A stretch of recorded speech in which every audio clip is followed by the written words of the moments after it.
ठीक है, तो टाइप 5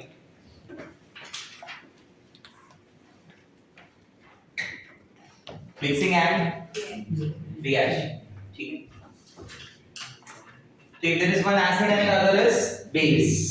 अगर मैं उस टर्म में बात करूं एसिड बेस, तो ऑलरेडी ये डिस्कशन अपना आयनिक इक्विलिब्रियम में हो चुका है, ठीक है। और अगर आपको याद हो तो हम लोग इस पे कैलकुलेट करते हैं basically equivalent of acid and equivalent of base. Equivalent of acid will be N1B1, बराबर, मतलब ये N into V जितने भी होंगे, एक है तो N1B1, दो है तो N2B2, whatever it is, yes और नो। वैसे इक्विवेलेंट ऑफ बेस के भी बारे में बात होगी, यस और नो। सिंगल होगा तो आप डायरेक्ट Nb मान लेना, एक से ज्यादा होगा तो N1B1 N2B2 मानना, ठीक। आपको समझ में नहीं क्या बोला, ठीक है। If equivalent of acid is greater than equivalent of base, the solution is acidic. If base is greater than the solution is basic. If both are equal then the solution is neutral. ये सारी बातें याद है सबको, ठीक है। So in such cases, to calculate the normality of resultant solution, mod, याद है ना ये mod? Equivalent of acid, equivalent of base upon volume of resultant, ठीक है। ये तो मैं ऐसे भी बोल सकता हूँ कि मान लीजिए ये वन एसिड और वन बेस हो, बराबर। इफ देयर इज वन और मोर एसिड एंड बेसेस, तो मैं ऐसे लिख सकता हूं। आप समझ गए ना, लेकिन क्या चीज मैं बोलना चाहता हूं कि ये केस कब है, जब एक ही एसिड बेस हो ना। इफ देयर इज वन और मोर एसिड और बेसेस आर प्रेजेंट, तो उसमें इक्विवेलेंट ऑफ एसिड क्या होगा, will be some of N1B1 N2B2 and all that, yes और no. And equivalent of base क्या होगा, N1B1 plus N2B2 plus dot dot dot, ये, ठीक है। Let's start with the exam. Question number 1, note it down.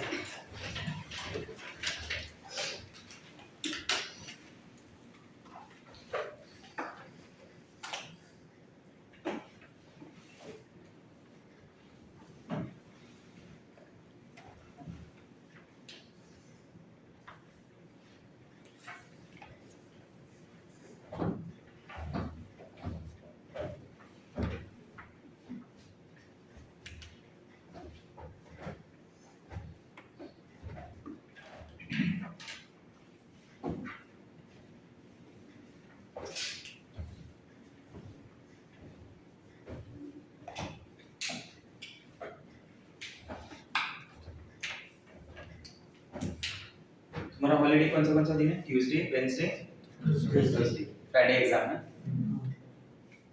Thursday बुलाए तो आ सकते हैं।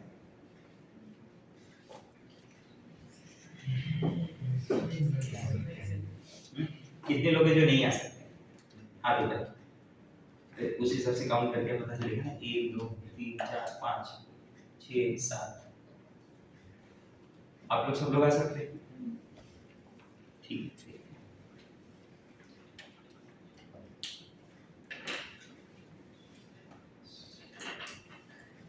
कब लोग हैं ना, 8 9 लोग नहीं है, 9 लोग नहीं है, नहीं 10 4 4 8 15 33 है ना, लिखा। Question number 1, 200 ml of 0.2 normal HCl, 200 ml of 0.2 normal HCl is mixed. 200 ml of 0.2 normal HCl is mixed with 300 ml of 0.2 normal NaOH. 300 ml of 0.2 normal NaOH. समझा? नंबर 1, उसी क्वेश्चन में number 1, calculate normality of resultant solution. Number 2,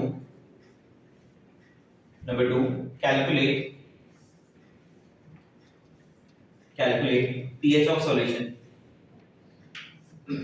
समझा? pH क्यों बोल रहा हूं? एक बार ये क्लियर हो गया कि whether the solution is acidic और बेसिक, तो H प्लस या OH माइनस मिला, H प्लस मिला तो pH मिला, OH माइनस है तो BOH है, BOH है तो BH है, बराबर। कम ऑन ट्राई जल्दी, 30-40 seconds maximum.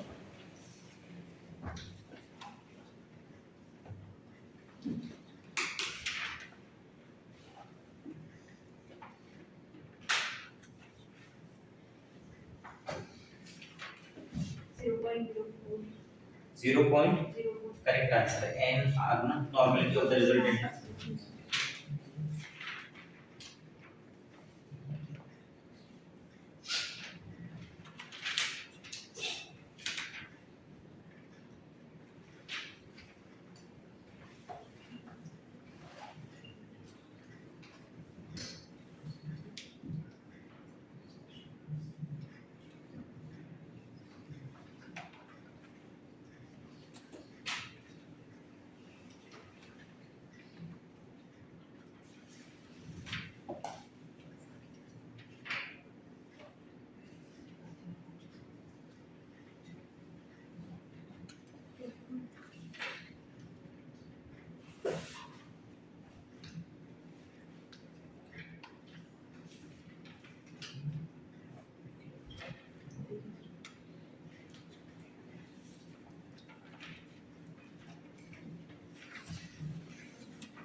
Next question, answer क्या है उसका?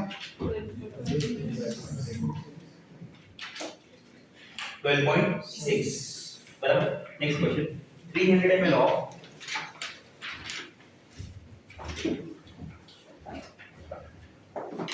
300 ml of 0.2 molar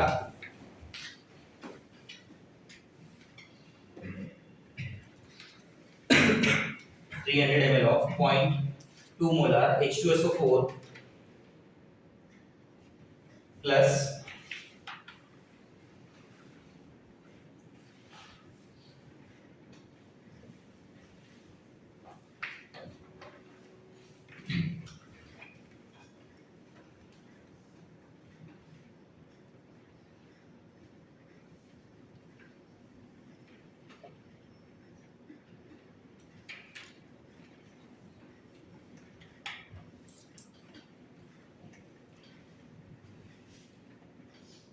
300 ml of 0.2 molar H2SO4 plus 200 ml of 0.4 molar HCl, कितनी एसिड हो गई? दो हो गई ना, plus 500 ml of 0.3 molar NaOH, मतलब कितना बेस है? एक, एसिड दो है ना, लेकिन फट से आंसर होता है। You calculate the normality of the resultant solution. Along with that, you calculate the pH also.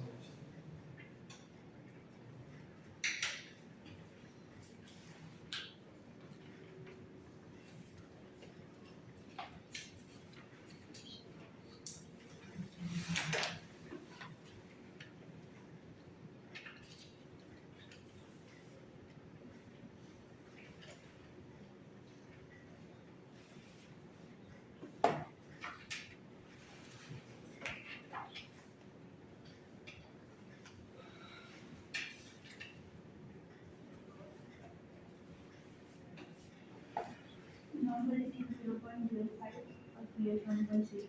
Yes, correct. Perfect. 0.05 and 1.3. Correct answer.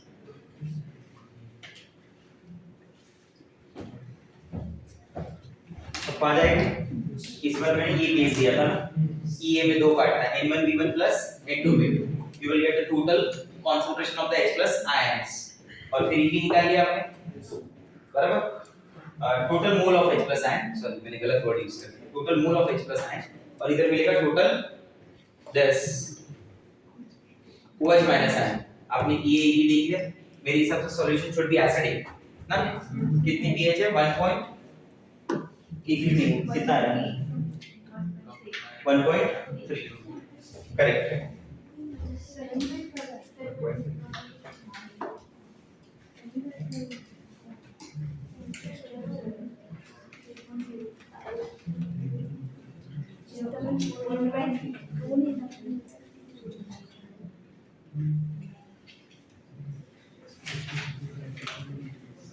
क्या आवाज नहीं आ रहा है क्या 1.3? Start with the fresh page, write the heading vapor pressure.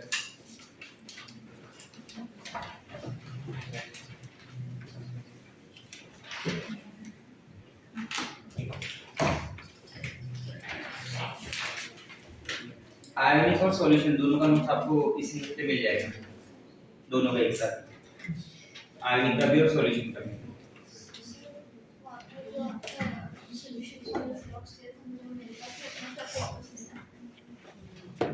Solution का क्या आयनिक का, आयनिक के सॉल्यूशंस का ना, हाँ देख लिया ना तुमने, किसी को जरूरत रहेगी तो दे दो, जिसको किसी को देखना हो, आपका हो गया ना, देख के 2-4 लोग होगा, तो किसी और ग्रुप में दे दो। Okay, so let's start with the vapour pressure. Already अपना एक बार डिस्कशन हुआ है वेपर प्रेशर को लेके, एक बार नहीं दो बार, स्ट्रीम्स ऑफ मैटर में भी वेपर प्रेशर पढ़ा है हमने, केमिकल इक्विलिब्रियम में भी वेपर प्रेशर पढ़ा है, ठीक है। सो एक कंटेनर अज्यूम कर रहा हूं मैं, और एक लिक्विड अज्यूम कर रहा हूं जो वोलेटाइल लिक्विड है। वोलेटाइल बोलने का मतलब ये कि which can create a vapour, जो क्या क्रिएट कर सकता है वेपर। मान लीजिए this is pure liquid A, ठीक है, ये प्योर लिक्विड ए, ये ए के बारे में बात हो रही है।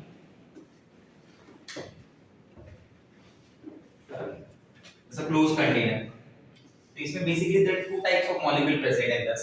The type 1 molecule is present at the bulk and the type 2 molecule is present at the surface. जो type 1 के molecule है जो bulk में है, their net forces are zero ना, उनमें आप कहीं भी देखो तो वो उनके forces balance हो रहे हैं। But type 2 molecule which are present at the surface, they possess some they possess some remaining forces, or you say unbalanced forces basically.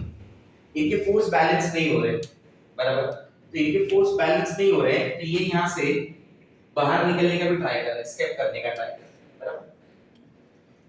जैसे उस टेंडेंसी को, इसके मॉलिक्यूल के लिक्विड के सरफेस को छोड़ के बाहर वेपर में जाने की टेंडेंसी को हम लोग बोलते हैं इवापोरेशन। क्या बोलते हैं? इवापोरेशन, ठीक है। तो जब ये इवापोरेट होगा तो इनिशियली मैंने देखा कि कुछ मॉलिक्यूल है जो इवापोरेट हो गए, इवापोरेट हुआ शुरू में, और जब ये मॉलिक्यूल यहाँ पे वेपर में होगा तो वो आपस में कोलाइड भी करेगा। तो there will be 3 types of collision. The type 1 collision is the collision between the molecules itself, जो वेपर में है, बराबर। यू कंसीडर यहाँ तक जो बेंच है आपकी, that is the liquid form. इधर जो मॉलिक्यूल है वो कौन सी है? वेपर। तो मॉलिक्यूल आपस में कोलाइड भी कर सकते हैं। They collide with the wall of container also, even they collide with the surface of the liquid also. So there are how many type of collision? 3. The third collision is basically responsible for the condensation. What is condensation? The conversion of vapor into liquid. ठीक है। तो अगर मैंने इसे connect किया है with the help of manometer, so at time t equal to 0, तो 0 time पे तो कोई रीडिंग ही नहीं होगी, तो मैं बोलता हूँ कि आफ्टर 5 मिनट्स मुझे इसका जो वेपर प्रेशर दिख रहा है वो कितना आ रहा है पता है? 5 मान लीजिए कि जो वेपर प्रेशर आया वो आया 10 mmHg। कितना आया? 10 mmHg। At T10 the vapor pressure is 20 mmHg. After 20 minutes still the vapor pressure is 20 mmHg. At 30 minutes also the vapor pressure is 20 mmHg. तो मैं बोलूंगा कि अभी यहाँ पे अगर प्रेशर में कोई चेंज नहीं आया तो मतलब प्रेशर में चेंज नहीं आ रहा, इसका मतलब क्या आ गया? Dynamic equilibrium. So at this stage the rate of evaporation become exactly equal to the rate of condensation. Evaporation क्या है, कंडेंसेशन क्या है, ये आप सब समझ रहे हैं, ठीक है। इनिशियली इवेपोरेशन की रेट क्या होती है, मैक्सिमम रहती है, बराबर। कंडेंसेशन क्या होता है, जीरो। धीरे धीरे कंडेंसेशन बढ़ता है, बराबर। और एक ऐसा स्टेज आता है where the rate of evaporation become exactly equal to the rate of condensation, बराबर। उसी को बोलते हैं डायनामिक इक्विलिब्रियम। वही क्या होता है, डायनामिक इक्विलिब्रियम। और इस स्टेज पे जो भी वेपर प्रेशर होगा, जो भी pressure created by the vapours है, that is called vapour pressure. यही कॉन्सेप्ट है, ठीक है। अगर मैं बोलता हूं कि मान लो कि if the liquid is water, if the liquid is water, अगर मैं इसे वाटर के केस में लिखता हूं तो क्या लिखूंगा, बोल। In case of water, can I write it like this? That water liquid converted into water vapor. याद आ रहा है कुछ? बराबर। इसका Kp कैसे लिखूंगा मैं? Kp के लिए मुझे इसकी नीड ही नहीं है। मुझे सिर्फ क्या लिखना है? PH2. बोलो हाँ या ना? बराबर। And this is vapor pressure of water, also called as aqueous tension, if you remember. याद है? ठीक है। हाँ या ना? Kp basically depends on what? Temperature. तो उस हिसाब से देखा जाए तो vapor pressure is also depends on what? Temperature. Yes, it depends on temperature. ठीक है? So let us understand what are the factors which can affect. ठीक है? Factors affecting vapor pressure. The first factor is the intermolecular forces. The first factor is intermolecular forces between molecules. ये सबसे important factor होगा। कैसे? अगर intermolecular force of attraction ज्यादा है तो उसका बॉइलिंग पॉइंट क्या होगा, ज्यादा होगा, बराबर ना। अट्रैक्शन ज्यादा है तो इजीली बॉयल नहीं होगा, it required more and more energy. Boiling point ज्यादा होगा, मान लो कि अगर इनके बीच में इंटरमोलिकुलर फोर्स ज्यादा है तो इजीली यहां से स्टेप नहीं हो पाएगा। तो उस सिचुएशन में vapour pressure will B high और लो। आंसर इज लो, लेस होगा वेपर प्रेशर ना। So what is the relation between boiling point and vapor pressure? जिसका boiling point ज्यादा उसका vapor pressure कम। Boiling point किसका ज्यादा, जिसका intermolecular force ज्यादा, बराबर। intermolecular force का क्या रोल है, कैसे होता है, तो उसमें हाइड्रोजन बॉन्डिंग सबसे स्ट्रांग है, फिर उसके बाद डाइपोल डाइपोल आयन डाइपोल ये सब आते हैं, याद है कि नहीं आपको, ठीक है। सबसे वीकेस्ट फोर्स कौन सा है उसमें, London forces, also called as dispersion forces. Those London forces are also called as dispersion forces. Let's see few examples. जैसे example number 1. Let's talk about water and ethanol. ठीक है। Water ethanol में कैसे है कि water possesses hydrogen bond ना, water possesses hydrogen bond. Ethanol also possesses hydrogen bond. Hydrogen bonding है, इसके पास भी क्या है, hydrogen bonding.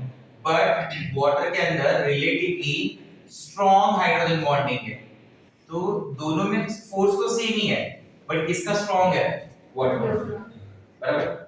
What is the boiling point of water, 100 degree Celsius. इधर बात करेंगे तो it is around 78 degree Celsius, बराबर। तो उस हिसाब से वेपर प्रेशर किसका ज्यादा होगा, इथाइल अल्कोहल, मतलब कौन सा ज्यादा वेपर क्रिएट करेगा at same temperature. A container consist of water और a container having ethyl alcohol, container having ethyl alcohol at same temperature. All other conditions should be same. This size or shape of the vessel, सारी चीजें same होनी चाहिए।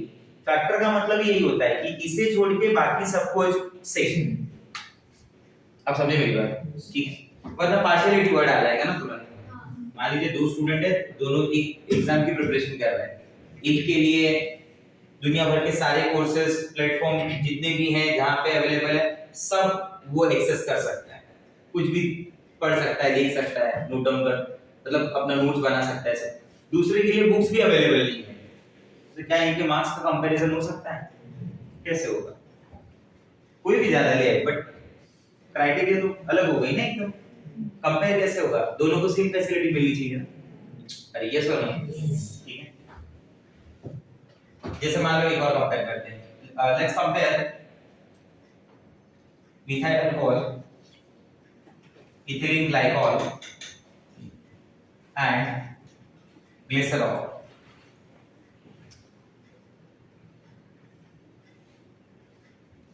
ठीक है, देखिए it consist of कितना hydrogen bond करो, इसमें कम होगा, इस ये E हो गया, ये B और ये C। Let's talk about the intermolecular force. किसका फोर्स सबसे ज्यादा है? C, फिर B, फिर A, करेक्ट। इसका इंटरमॉलिक्यूलर फोर्स सबसे ज्यादा, फिर B का, फिर A का। You tell me the boiling point। तो सब उस हिसाब से बॉइलिंग पॉइंट भी इसका ही ज्यादा होगा ना। वेपर प्रेशर फिर किसका ज्यादा होगा? A, B और फिर C। ये बात क्लियर हो?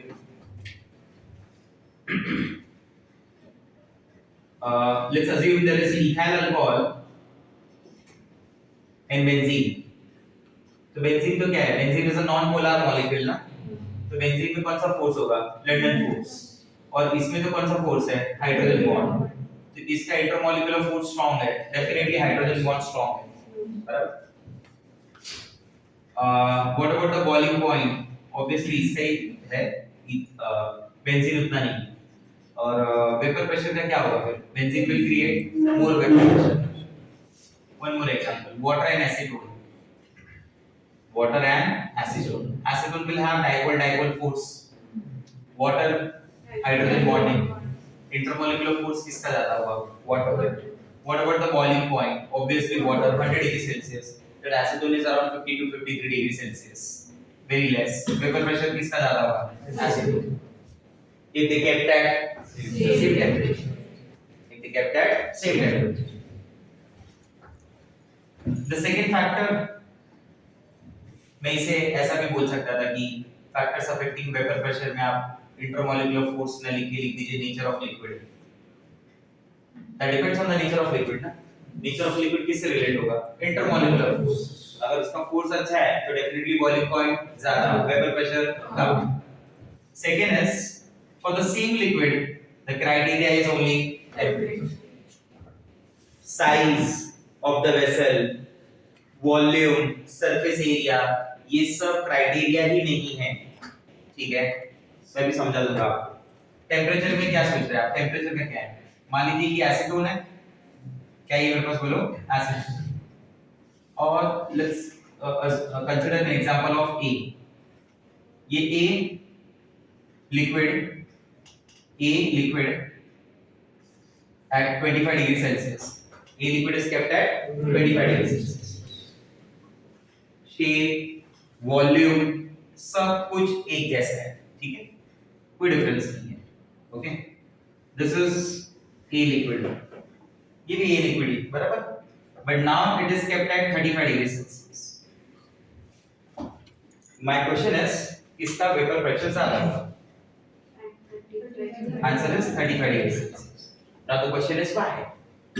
उसका होगा कि टेंपरेचर जिसका ज्यादा होगा उसमें काइनेटिक एनर्जी ज्यादा होगी, तो उसका मोशन ज्यादा है, तो उसकी वेपर्स ज्यादा बनेगी। आया समझ में बात? मतलब टेंपरेचर अफेक्ट कर रहा है ना, तो जिसका टेंपरेचर ज्यादा उसका वेपर प्रेशर ज्यादा। सिंपल। आया समझ में? तो अगर मैं बोलता हूं कि टेंपरेचर के रिलेटेड अगर मुझे सॉल्व करना है तो मैं ऐसा भी बोल सकती कि log to the base 10 K2/K1 कोई K वाला K2/K1 ये सुना है फॉर्मूला तुमने, is equal to delta H upon 2.303 R 1 upon T1 minus 1 upon T2। कुछ याद आया? जब भी दो टेंपरेचर होते हैं, दो कांस्टेंट होते हैं, तो यही फॉर्मूला यूज होता है। नहीं याद आया? देखा हुआ है, बताओ।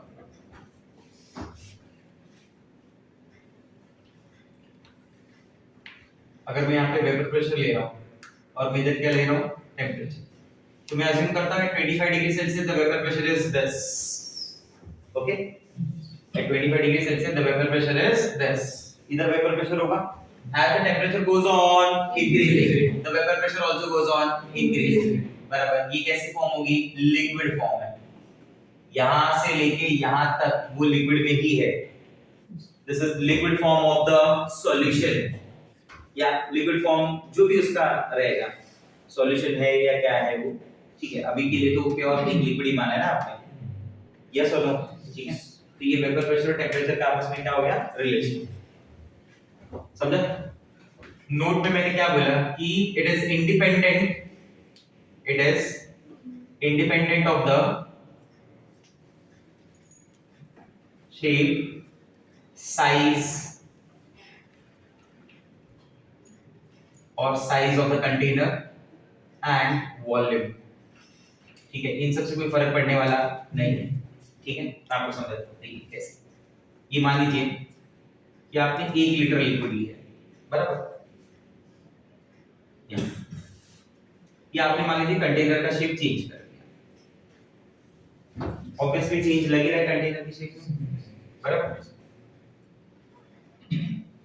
तो पहले के कंपेयर में अगर मॉलिक्यूल इवापोरेट होने वाले बढ़ गए तो कंडेंस भी बढ़ गया। अगर इसमें मॉलिक्यूल का इवापोरेशन x है तो कंडेंसेशन क्या है y। इसमें मॉलिक्यूल अगर 4x कंडेंस हो रहे हैं तो इवापोरेट भी क्या हो रहा है 4 हो रहा है। तो रेट तो वही हुई ना x by y प्लस। नहीं समझा बात, फर्क पड़ गया ना इस चीज का। तो vapour pressure will remain same, बराबर। इस कंटेनर में मान लीजिए आपने 1 लीटर लिया हुआ है, ठीक है, आप वॉल्यूम के हिसाब से बात करना चाहते हैं ना। मान लीजिए सेम कंटेनर सेम ही रखना पड़ेगा आपको। एट अ टाइम आप एक ही चीज चेंज करेंगे, वरना कंपेयर कैसे करूंगा, बराबर ना। ये मान लीजिए 2 लीटर हो गया, तो जितना नंबर ऑफ मॉलिक्यूल इसके सरफेस पे है उतना ही सेम नंबर ऑफ मॉलिक्यूल भी इसके भी सरफेस पे है ना। तो चेंज कैसे हो सकता है? You got my point? So that's why we say it is independent of the size, shape of the container and volume of liquid. Volume of liquid, ठीक है। केस 1, ये तो मैंने आपको वेपर प्रेशर एक लिक्विड में समझाया ना। अरे ये सुनो, ये क्या था? ये वेपर प्रेशर क्या था? ये कंडीशन है vapour pressure of pure liquid. एक ही लिक्विड बोला ना, क्या मैंने ऐसा बोला कि your A is mixed with B? No, it is a vapor pressure of pure liquid। जब मैं एसीटोन बोलता था तो मैं एसीटोन बात करता था, हाँ है ना, ठीक है। Let's talk about the vapor pressure of solution। Vapor pressure of solution, case 1। That case 1 is basically vapor pressure of solution containing, सुनना वालों को ध्यान से, containing volatile solute, and that solute is represented by B, and volatile solvent which is represented by A, ठीक है। containing volatile solute B and volatile solvent A। volatile का मतलब क्या हुआ? जो इवापोरेट होता है, बराबर। इन सब के डिस्क्रिप्शन पे मैं एक चीज आपको समझा सकता हूं कि वेपर प्रेशर के बेसिस पे हम दो टाइप के सब्सटेंसेस बोलते हैं। एक सब्सटेंसेस होते हैं जो वोलेटाइल सब्सटेंसेस होते हैं। कौन से होते हैं? वोलेटाइल सब्सटेंसेस जो वेपर क्रिएट कर, वेपर्स जनरेट होती है, जैसे वाटर की वेपर जनरेट होती है ना, बराबर। वाटर हो गया, इथाइल अल्कोहल हो गया, एटसेट्रा। पेट्रोल वगैरह में तो बहुत ज्यादा है, बराबर। एक सब्सटेंसेस होते हैं जिसे मैं बोलता हूं नॉन वोलेटाइल सब्सटेंसेस। क्या बोलता हूं? Non volatile substances. Cooking oil is a non volatile substance, nitrobenzene is a non volatile substance. Basically जो मुझे सिलेबस के हिसाब से देख रहा हूं मैं, वो है ग्लूकोज, सुक्रोज, यूरिया, बराबर ना, नाइट्रोबेंजीन, कुकिंग ऑयल, ये सब किसके एग्जांपल हो गए? Non volatile. समझ गए बात? ठीक है। वो बेसिकली ना एक्सपेरिमेंट में किया जाता है। जब आप लैब में हैं, ठीक है, एक्सपेरिमेंट के बेसिस पे बोल रहे हैं ना, तो आप ऐसे भी डिफाइन करते हैं कि whose boiling point is less than 100 degree Celsius is a volatile liquid and whose boiling point is more than 100 degree Celsius is a non volatile liquid। ये मुझे बेसिकली मेरे चैप्टर के रेफरेंस के हिसाब से चाहिए। क्या वाटर वेपर नहीं बनाता? बनाता है, वाटर वेपर्स बनाता है। आप एक ट्रांसपेरेंट जैसे इस टाइप की वाटर बॉटल में थोड़ा पानी रखिए, इसको सनलाइट के सामने रखिए फॉर 2 डेज 3 डेज, उतने जितने डेज के इंटरवल के बाद आप नहा के आते हैं, तो आप देखेंगे उसमें ड्रॉप ड्रॉप ड्रॉप दिखेगा। एक दिन पे तो फिर एक दिन रखो, 2 दिन, दिवाली से दिवाली है तो अलग ही बात होगी। अरे हाँ यार, लेट्स सी, कुछ लोग मिलके किसी एक की तरफ देखने लगते हैं। पीछे वाले भी ऐसे इशारा कर रहे थे।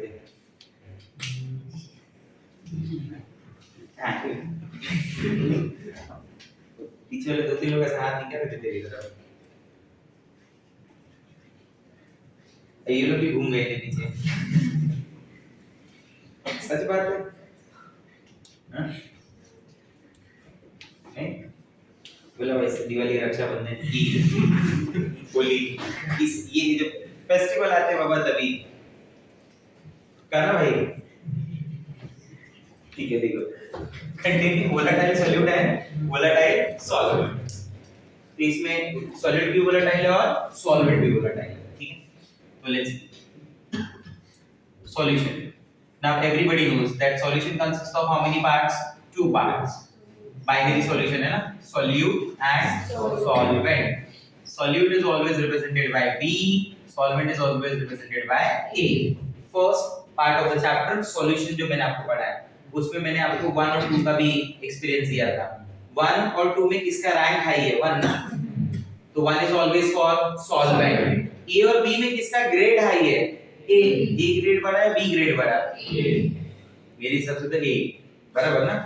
तो उसमें सॉल्यूट और सॉल्वेंट में क्वांटिटी किसकी ज्यादा होती है? सॉल्वेंट। इसलिए हमेशा याद रखेंगे ये A होगा और ये आपको याद करने के पॉइंट ऑफ व्यू, क्योंकि मैं दोनों यूज कर रहा हूँ, जैसा मैंने बताया वैसे नोट्स में दिए। अभी तक 1 और 2 लिख रहा था मैं, आपने नोटिस किया होगा। अब मैं A और B लिखना चालू करूंगा यहाँ से, ठीक है। क्यों ऐसा? मैं पढ़ा रहा हूँ, मेरी मर्जी।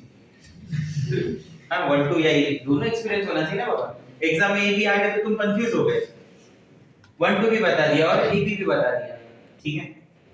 इसके अलावा और कुछ नहीं, टेंशन मत लो। सॉल्यूट का फिजिकल स्टेट क्या है बताओ यहाँ पे? सॉल्यूट की फिजिकल स्टेट, ये जो वोलेटाइल सॉल्यूट है, मैं इसको ऐसे भी लिख सकता हूँ कि ये वोलेटाइल लिक्विड A, ये लिक्विड A और वोलेटाइल सॉल्वेंट लिक्विड B, मतलब it is a liquid liquid वाला मिक्सचर, ठीक है। So what is the physical state of solute? Liquid. Physical state of solvent? Liquid. Syllabus में यही है, इसके डिस्कशन करेंगे। वेपर प्रेशर, इसका वेपर प्रेशर क्या होगा? इसका vapour pressure will be denoted by P not B, बराबर। नॉट आया मतलब प्योर है, कैसी फॉर्म है? Pure P not B, and इसका vapour pressure will be P not A, ठीक है। नंबर ऑफ मोल्स, इसका नंबर ऑफ मोल क्या होगा? नंबर ऑफ मोल्स B, इसका नंबर ऑफ मोल क्या होगा? A, इसका नंबर ऑफ मोल्स कैसे मिलेगा? Mass of B upon molar mass of B, इसका नंबर ऑफ मोल कैसे मिलेगा? Mass of A upon molar mass of B, ठीक है। मोल फ्रैक्शन कैसे आएगा बताइए? बोला मोल फ्रैक्शन के लिए मोल fraction of B is equal to number of moles of B upon Na plus Nb, सही है। इसका मोल फ्रैक्शन ऑफ A क्या होगा? Number of moles of A upon number of moles of A plus number of moles of B, ठीक है। Let's continue, यहां से start करते हैं, ठीक है। दो लिक्विड है A और B, अज्यूम करिए ये लिक्विड है,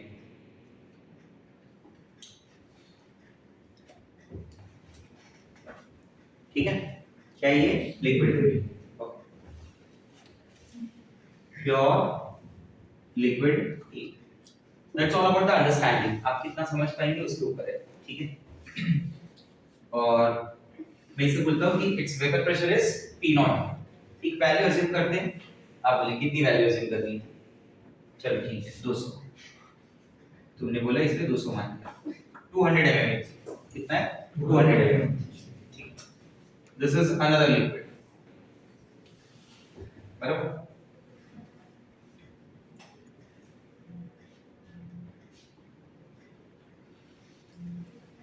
दोनों को डिफरेंस लगा क्या? इसके मॉलिक्यूल की साइज, वो तो पर्पसली ड्रॉ कर रहा हूं मैं, तो differentiate between A and B, ठीक है। बाकी कोई डिफरेंस नहीं लग रहा है। This is pure liquid B, अलग अलग है ना। तो इसका मैंने बोल दिया कि इसका vapour pressure is P not, ठीक है। सेम टेंपरेचर पे इसका P नॉट, तुम बोले इसका 200 माना, इसका कितना माना है बोलो? ठीक है 150। बराबर। पी नॉट बी को ज्यादा नहीं मान सकते क्या सर? पी नॉट ए से मान सकते हैं, ऐसा कुछ नहीं। अपने नोट्स में पी नॉट टी ही ज्यादा दिया हो, ठीक है, तो इसलिए उसी हिसाब से मैं पढ़ रहा हूं ताकि कंफ्यूजन ना रहे, फिर क्या कुछ लोग आ जाते हैं नोट्स मध्ये दिला होता, फिर वो टेंशन नहीं करता है मेरे को। तो P naught A P naught B 200 150 value कुछ भी मान लीजिए, कोई फर्क नहीं पड़ने वाला, कम ज्यादा कोई प्रॉब्लम नहीं है, ठीक है। दोनों लिक्विड है, मुझे क्वेश्चन अब ये पूछना है, बैलेंस बता के जो मेन चीज है, इसका बॉइलिंग पॉइंट ज्यादा है, आंसर इज बी। इसका वेपर प्रेशर कम है, मतलब इसका बॉइलिंग पॉइंट ज्यादा है। ये कोई पूछेगा नहीं आपसे, जैसे ऐसे खाली पूछा मैंने, boiling point of A and boiling point of B, बराबर। तो बी का बॉइलिंग पॉइंट ज्यादा है। मान लीजिए दोनों को मिक्स कर दिया गया, दोनों को क्या किया गया? मिक्स। अगर दोनों को मिक्स किया मैंने, तो you tell me what is the mole fraction of A and what is the mole fraction of B in that mixture? What is the mole fraction of A? What is the mole fraction of B in that mixture? XA XB ना, तो उनकी values क्या होगी? XA XB की। XA XB तो पता है मुझे कितनी, हाफ ऑफ, नहीं मैंने बोला तो भी हाफ ऑफ मिक्स किया, जितना भी मिक्स किया जाएगा उस हिसाब से होंगे ना, बट मोल फ्रैक्शन तो XA और XB होंगे। Here what is the value of X1?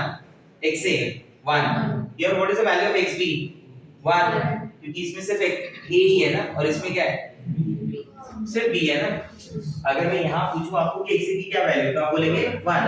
Here XB is 1। इस मिक्सचर में XA की क्या वैल्यू है? मालूम नहीं। XB की क्या वैल्यू है? मालूम नहीं, बराबर। दोनों को हाफ ऑफ मिक्स किया, then XA is half, XB is half, but ऐसा मैं बोल नहीं रहा, तो मैंने दोनों को मिक्स कर दिया, ठीक है। पर्पसली मैंने छोटा बड़ा ड्रॉ किया था, शायद अब आप मेरी बातों को समझ पाएंगे कि क्यों ऐसा, ताकि आपको पता चले कि दोनों का मिक्सचर है इसमें। अरे ये सुनो, ठीक है, बाकी का फुर्सत में बना लेंगे, बराबर। तो इसका एक टोटल प्रेशर हो गया, ये मिक्सचर के प्रेशर को क्या दिया मैंने? Total pressure. अभी भी तो A और B इवेपोरेट ही होगा ना। You tell me what is the mole fraction of A and B here? XA XB, you agree? You agree? Now, what would be the total pressure? मैं बोलूँगा इसका जो टोटल प्रेशर होगा वो होगा partial pressure of A and partial pressure of B। क्या PA और P not A same है, अलग है? अलग है। P नॉट A जब वो सिर्फ और सिर्फ A था, PA कब बोलते हैं? जब वो किसी मिक्सचर में, नहीं समझा? अगर मुझे PA और PB मिल गया तो PT मिल जाएगा, PA मिल गया और PB मिल गया तो PT मिल जाएगा ना, आया ना। PA में कैसे कैलकुलेट कर रहा हूं? when the mole fraction is 1, when the mole fraction is 1, when the mole fraction is 1, when the mole fraction is 1, the vapor pressure is P naught A. Do you agree with me? Yes. For liquid A, अभी mole fraction A का कितना है? XA, तो उसका vapour pressure क्या मान रहे हो? PA, तो क्या लिखोगे? PA is equal to P naught A into XA। तो सिमिलर वे में for B liquid, when the mole fraction is 1, it is P naught B. If the mole fraction is XB, then it is PB. तो क्या लिखोगे? PB is equal to P naught B into XB. तो therefore इसे बोलते हैं Rawls law. क्या बोलते हैं? Rawls law. बोले बराबर से पहला कौन सा law? Rawls law. What Rolle's law says? Rolle's law says PA दिख रहा है, वो पार्शियल है या प्योर है? Partial. Partial pressure of any component of any liquid, partial pressure of any liquid is product of its mole fraction and vapour pressure in its pure form. It's a product of its mole fraction and vapor pressure in it pure form। तो अगर मुझे कहीं पे मान लो compound मतलब liquid C के लिए partial pressure बोलना है, तो मैं क्या बोलूंगा कि लिक्विड C का पार्शियल प्रेशर क्या हो गया? P naught C into mole fraction of that। Do you agree with this? बोलो आया ना। मैं आपसे पूछना चाहता हूँ कि P और P naught A में कौन बड़ा छोटा होगा? सर सिंपल सी बात है, P naught A will be always greater than PA। पूछो क्यों? XA की वैल्यू 1 होगी 1 से ज्यादा तो हो नहीं सकता, मैक्सिमम 1 होगा। If it is 1 then they are equal, से समथिंग है सॉल्यूशन। सॉल्यूशन में तो कभी वो 1 से 1 होगा नहीं, it will be always less than 1। Less than 1 होगा तो पी की वैल्यू छोटी आएगी ना, आप मैथ्स वाले भाई। हां, पीबी और P naught B, answer me, I hope you understand. नहीं समझा? क्लियर होगी बात? मतलब अगर वो मुझसे ऐसा क्वेश्चन पूछता है कि vapour pressure of pure component A and partial pressure of A in solution, कौन ज्यादा कम, समझ में आएगा? कौन ज्यादा?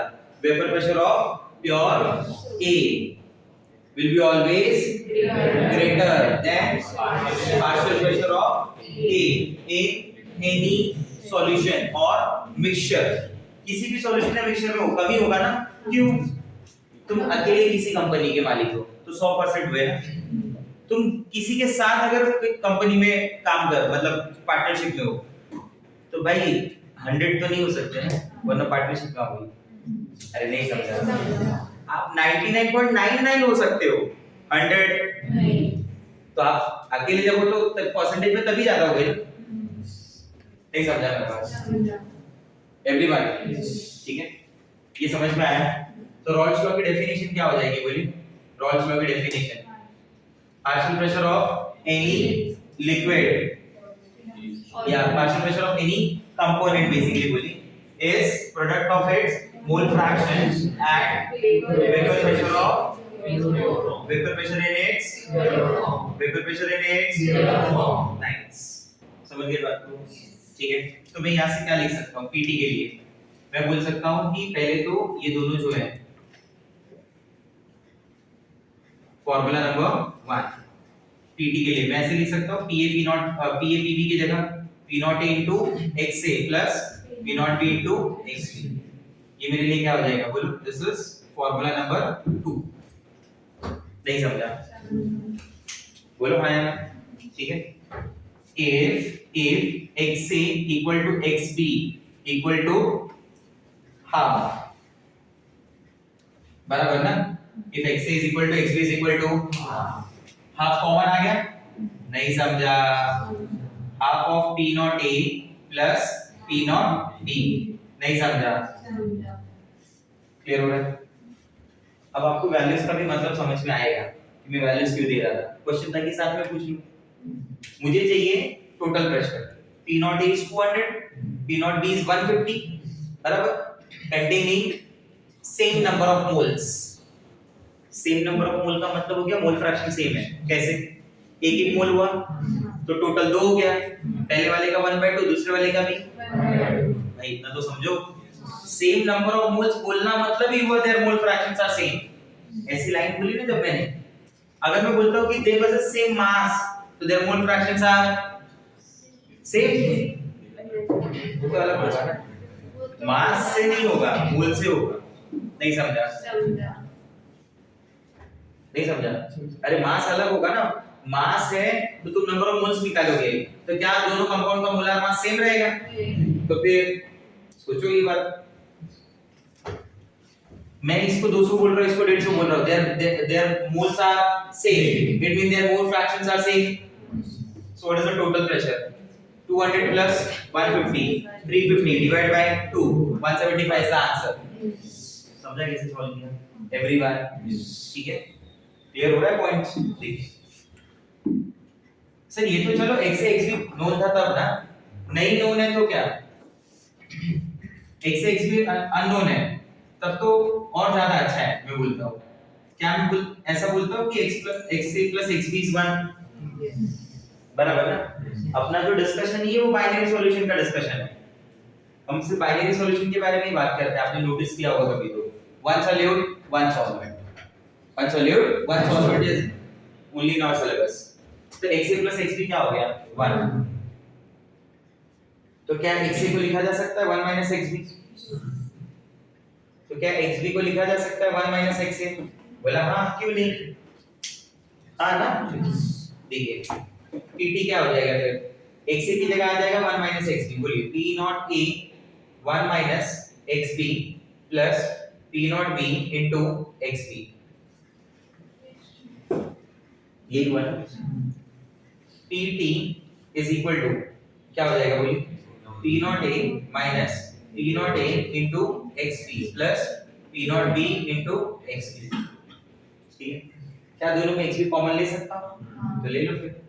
PT is equal to P not A इस साइड में रखिए, ठीक है, इसे आगे लीजिए इसको पीछे, ताकि प्लस माइनस थोड़ा अरेंज हो जाए, बराबर, प्लस XP ब्रैकेट मध्ये P not B minus P not A।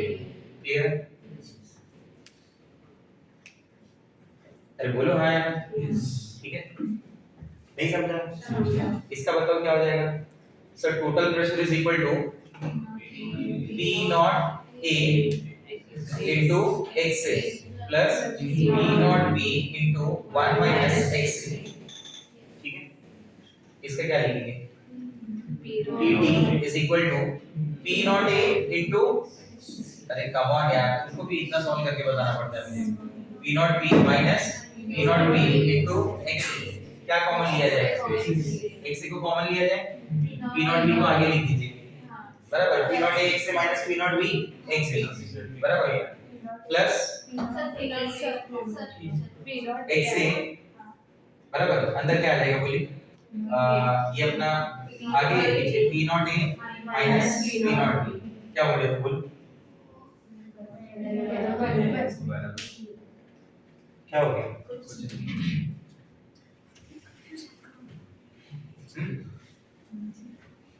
Y C X M, sir वो तो mx प्लस c बोलते हैं, आज से तुम c प्लस xm बोलना। ये स्लोप हो गया, बराबर, ये y एक्सिस पे प्लॉट कर दो, चलिए देखिए ये क्या हो गया? मोल फ्रैक्शन हो गया, बराबर, ये x हो गया, ये क्या हो गया? वेपर प्रेशर हो गया, total vapour pressure of solution. PT is what? Vapour pressure of solution. ठीक है, तो इसे P बोल रहा हूं। ये देखिए y C plus mx mole fraction xm mole fraction, बराबर, मैं एक ही ग्राफ पे दोनों प्लॉट कर रहा हूं, AB और BB। This is XA, this is XB। If XA is 1, then XB is 0, obvious. Because the sum of the fraction is always 1. If XB is 1, then XA is 0, obvious. क्या बोलते हैं? हाँ यार, ये मोल फ्रैक्शन, ठीक है। मैं बोलता हूँ अगर XA को 1 माना है, XB को 0, मतलब जो भी कुछ है वो A ही है ना, हाँ है ना, और जब XA 1 होगा, then only A liquid is there. So what is the vapor pressure of that liquid A? P naught A, बराबर। चलिए ठीक है, आप ऐसे समझ लीजिए, XB को 0 मान लिया, ये 0 डाल दीजिए, पूरा टर्म 0 हो गया, PT किसके बराबर हो गया? P naught A। मैं यहाँ पे P naught A मान देता हूँ वहीं पे, ठीक है, हाँ यार, यहाँ से मैं जैसे आगे बढ़ रहा हूँ,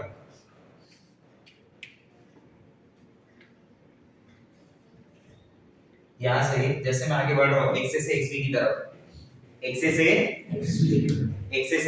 XB, बराबर, तो जैसे जैसे XA से XB की तरफ मैं जाते जा रहा हूँ, the value of mole fraction of A goes on decreasing ना, and if the mole fraction of A decreases, then obviously that P naught A से क्या बन रहा है? PA, वैल्यू कम होती जाएगी, एक ऐसा स्टेज आएगा जब वैल्यू क्या हो जाएगी?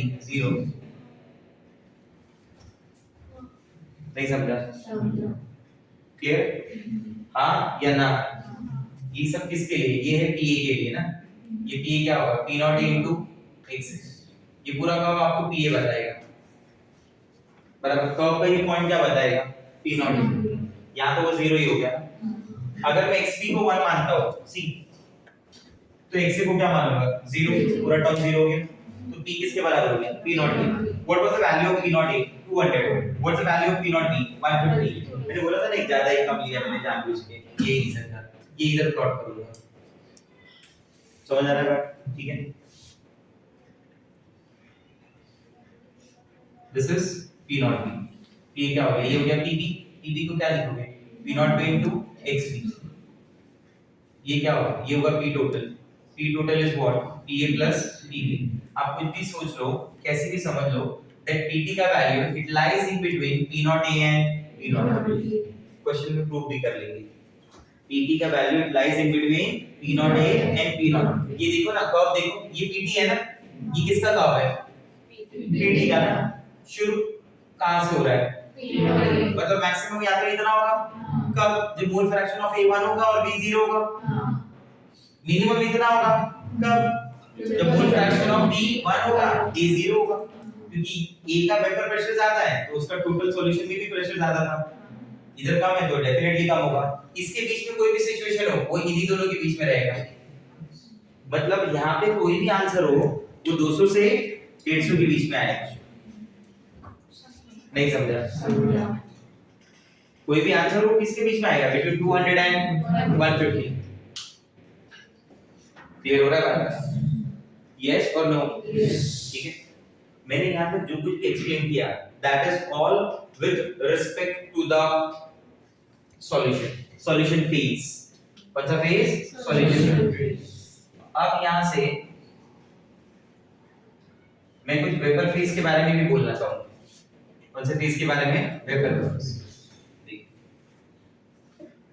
वेपर फेज में लॉ एप्लीकेबल होगा Dalton's law of partial pressure. Dalton's law of partial pressure. ठीक है. Let me give you an example. Consider this side as A and this side as B. These are the liquid A, these are the liquid B. बराबर. क्या liquid A B का जो fraction है solution form में तो same है? नहीं, कुछ भी हो सकता है. अरे हाँ या ना? ठीक है. अब इन्हीं लिक्विड में से वेपर भी तो बन के आएंगे. मतलब एक कंपोजिशन इधर है और एक कंपोजिशन इधर है. नहीं समझा? हाँ या ना? मैं बोलता हूँ अगर यहाँ पे फ्रैक्शन हाफ हाफ है तो क्या यहाँ भी हाफ हाफ होगा? नहीं. That depends. बराबर. अब समझो मैं क्या बोलना चाहता हूँ. मतलब यहाँ भी वेपर्स है, ये देखो. तो हो सकता है A का ज्यादा हो. क्यों? क्योंकि उसका वेपर प्रेशर ज्यादा है. और ये कौन है? ये B वाले. कुछ समझ आ रहा है आपको मेरा बात? तो यहाँ जो उनका फ्रैक्शन होगा उसे मैं बोलूंगा YA and YB. XA XB are the mole fractions in their solution form. YA and YB are their mole fractions in vapor form. मतलब यहाँ पे मान लीजिए 15 और 20 थे ना. ठीक है. उसका मोल फ्रैक्शन आ गया एक, तो एक से एक भी मालूम पड़ गया. इधर A की तरफ से 5 लोग आए, B की तरफ से 2 लोग आए. तो क्या इधर का जो फ्रैक्शन है और इधर का जो फ्रैक्शन है सेम रहेगा? नहीं. हो सकता है A की टेंडेंसी ज्यादा है तो ज्यादा दे रहा है. हो सकता है B के मॉलिक्यूल्स कम है बट B के वेपराइज होने की टेंडेंसी ज्यादा. तो कंपोजिशन तो अलग अलग होगा. मैं ये बोलना चाहता हूँ कहीं सेम आ जाए वो एक कोइंसिडेंस होगा. आप समझ रहे मेरी बात को? तो total there are 4 fractions in this. 2 in vapor form and 2 in solution form. Solution का answer will be given by Raoult's law. उसका pressure will be given by Raoult's law. आप समझ रहे मेरी बात? अब वेपर में कितने होंगे वो कौन बताएगा? Dalton law. डाल्टन लॉ क्या बोलता है? बोलते हैं कि partial pressure of any component is mole fraction of its component. It is product of its mole fraction and total pressure. तो PA क्या हो गया? YA into PB. तो PB क्या हो जाएगा? YB into PT. तो मैं YA मुझे बेसिकली ज्यादातर फाइंड आउट करने आएगा. तो YA के लिए मैं क्या लिखूंगा? PA by PT. YB के लिए मैं क्या लिखूंगा? PB by PT. आप समझ रहे मेरी बात? अरे बोलो हाँ या ना? PA को आप क्या लिख सकते हो? और PA को आप लिख सकते हो P naught A into XA. PT को क्या लिख सकते हो? P naught A into XA plus P naught B into XB. YB को क्या लिख सकते हो? बोलो. P naught B into XB upon P naught A into XA plus P naught B into XB. Formula number 4.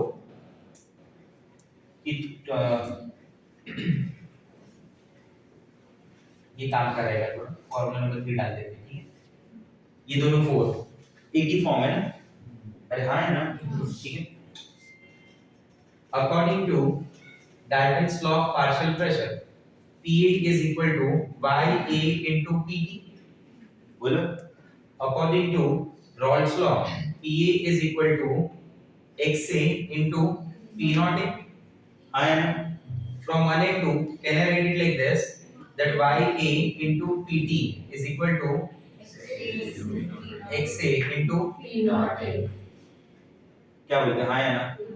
समझ में आ रहा है? YA into PT is equal to XA into P naught A. तो अगर आपको YA चाहिए होगा तो आप ऐसे भी लिख सकते हैं ना, XA into P naught A upon P total.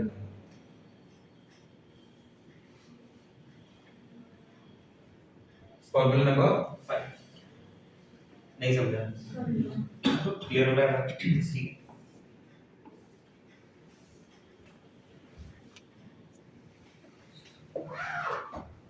XA plus XB is 1, that you know very well. ठीक है.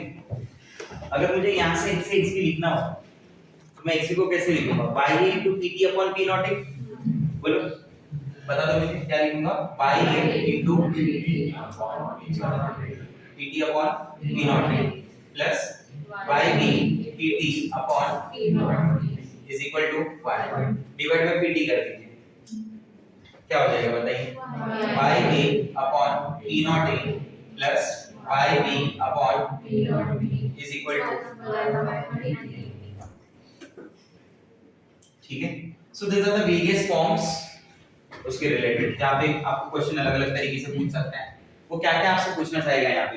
वो पूछना चाहेगा mole fractions of A and B in vapor phase, mole fraction of A and B in liquid phase. Liquid मतलब ये, vapour मतलब ये. Vapour pressure of A and B, partial vapour pressures of A and B, वो भी पूछ सकता है. वो टोटल प्रेशर भी पूछ सकता है. आया समझ? कभी जरूरत पड़ी तो वो P नॉट A भी पूछ सकता है. ठीक है. तो उसके रिलेटेड क्वेश्चंस हैं अपने पास. इसका केस 2 भी देख लेते हैं. इसका केस 2 होगा containing non-volatile solute this time.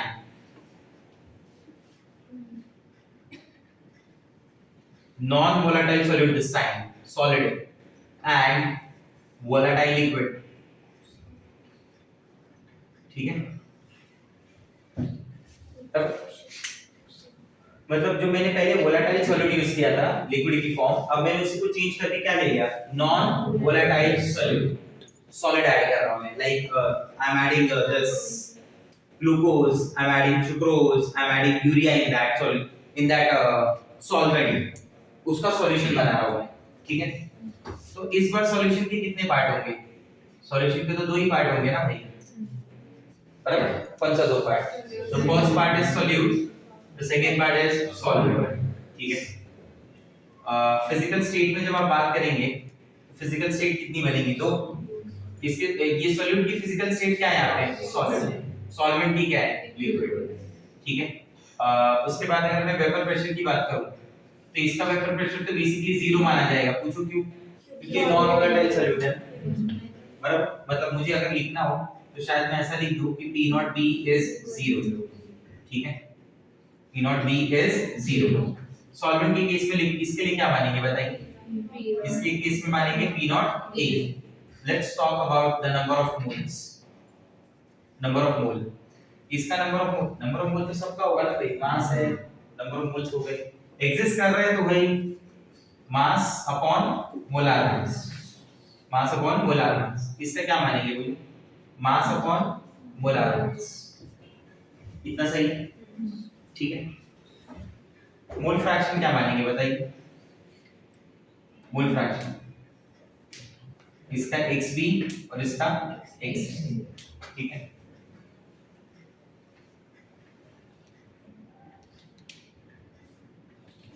This is liquid A whose vapor pressure is P naught. In this liquid A, non-volatile solute is added. In this liquid A, non-volatile solute is added. जैसे आपने liquid के अंदर non-volatile solute add किया, it forms a solution. Solution का vapour pressure क्या होगा? PT क्या होगा? PA plus PB. हाँ ना बोलो भाई. बट इस बार PP कुछ होगा ही नहीं. पूछो क्यों? क्योंकि वो नॉन वोलेटाइल है तो इसका तो सेंस ही नहीं बनता. So this PB is taken as 0.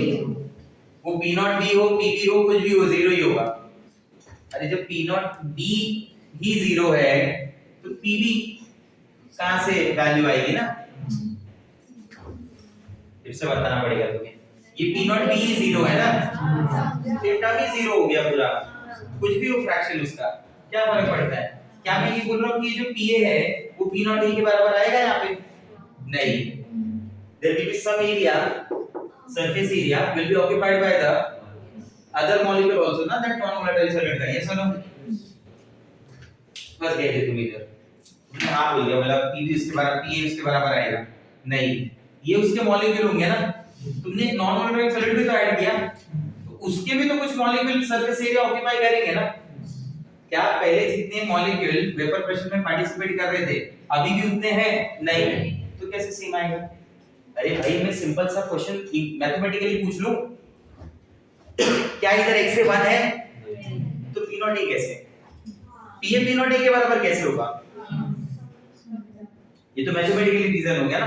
Practically क्या रीजन है कि when you add non-volatile solid in this, the surface area will be occupied by the non-volatile solid particle also. Yes. So PA, P not A will be always greater than PA.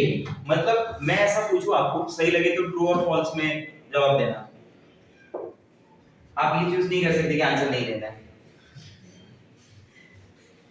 Question is कि अगर एक solvent है, pure solvent, whose vapor pressure is x, when some non volatile solid is added in that solvent, its vapor pressure will increase, decrease, remain same, I don't know, Decrease. क्यों, because now the surface area will be occupied the non volatile solid particle also ना, वो भी तो surface area को occupy करेगी, और जैसी surface area occupy होगी क्या हो गया, फिर वेपर प्रेशर डिक्रीज हो गया ना। It mean the vapour pressure of solution, it means the vapour pressure of solution provided containing non volatile solid वाला भाई is less than the vapor pressure of pure solvent। नहीं समझा, ठीक है, ये बात समझ में आई। तो जब ये नहीं है, ये 0 है, तो उस टर्म के हिसाब से तो P और PA तो यहाँ पे एक ही हो गए ना, हाँ है ना। तो क्या मैं ऐसा बोल सकता हूँ कि vapour pressure of solution, English है ना, ध्यान देना, vapour pressure of solution is proportional to mole fraction of solvent। Do you agree with this? अरे से yes or no? कैसे? PA किस पे डिपेंड कर रहा है, x पे। जब तुम x से बड़ा होगे तो ये अपने आप बढ़ जाएगा ना, और P वही तो P है ना, नहीं समझा मेरा बात। तो क्या यहाँ पे ऐसा लिखा जा सकता है कि P is equal to, तो उस हिसाब से ये P proportional to क्या हो गया, x से हो गया, तो क्या लिखा जाएगा, P is equal to P naught A into x, क्योंकि ये तो कांस्टेंट ही रहेगा ना, ये थोड़ी चेंज होता है, ये तो फिक्स वैल्यू होती है। ये सिर्फ और सिर्फ किसके साथ चेंज होता है, टेंपरेचर के साथ। अगर मैं आपको पूछ लूं कि what is the vapour pressure of water at 25 degree Celsius, तो ये वैल्यू हमेशा फिक्स होगी, आप कहीं भी चले जाएं 25 डिग्री सेल्सियस पे वेपर प्रेशर की वैल्यू, वाटर की वेपर प्रेशर की वैल्यू आई किसी नहीं समझा मेरा बात, क्लियर, ठीक है, आया समझ में। तो मेरे हिसाब से इसका वेपर प्रेशर ज्यादा था, इसका वेपर प्रेशर क्या हो गया कम। तो जब किसी सॉल्वेंट में नॉन वोलेटाइल सॉलिड ऐड करते हैं तो उसका वेपर प्रेशर क्या हो जाता है, डिक्रीज। इस प्रोसेस को बोला जाता है lowering of vapour pressure. What it is called? Lowering of vapor pressure. What it is called? Lowering of vapor pressure. आया समझ में, ठीक है। चलो इसके रिलेटेड क्वेश्चंस लिखते हैं। आपको ज्ञान देना है 4 साइड्स का।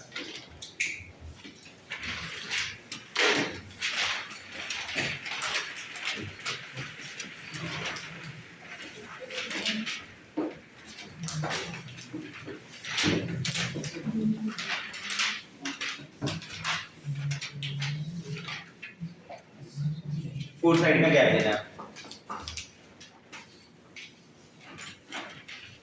देखिए type 6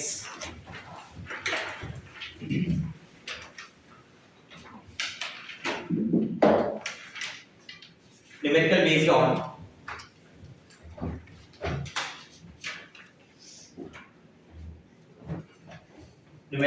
on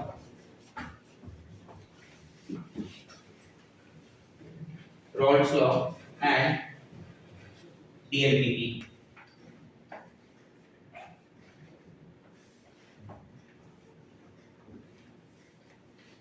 Numerical based on Rolle's law and DLPP. Dalton law of partition. Case 1.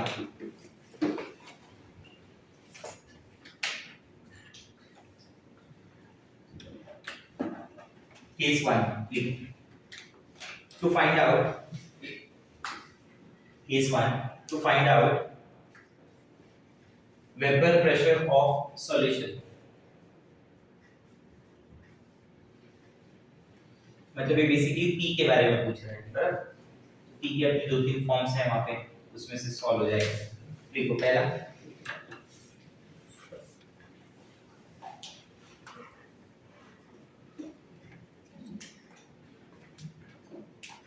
Question number 1. P naught A is equal to 200. P naught A is equal to 200, comma P naught B is equal to 300.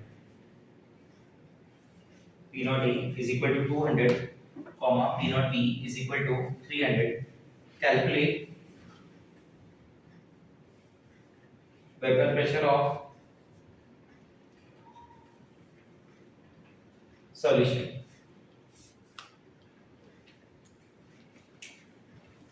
Calculate Weber pressure of solution. If number 1, if करके लिखना. Number 1, if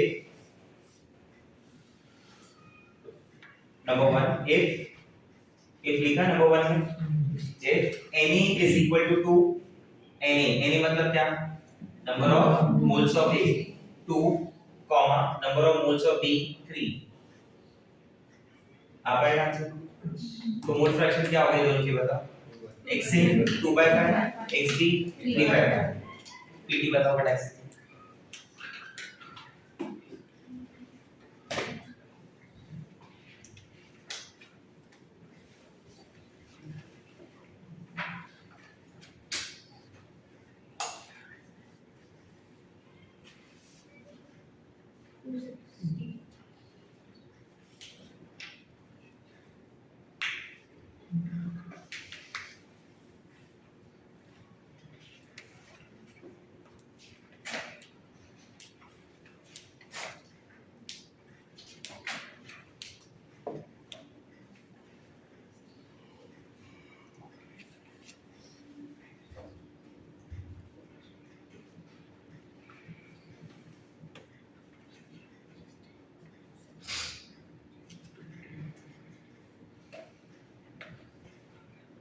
सबका answer आ गया.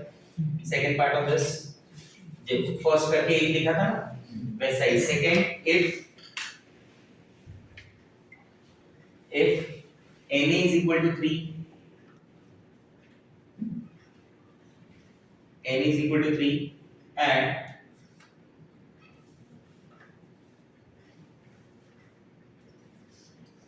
Nb is equal to 2.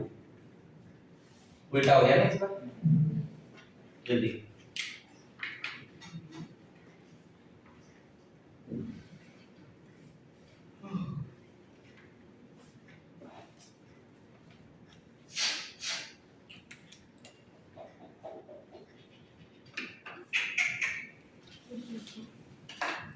Answer 240. तीसरा, if इसी question का third part, if Na is 2, Nb is 2.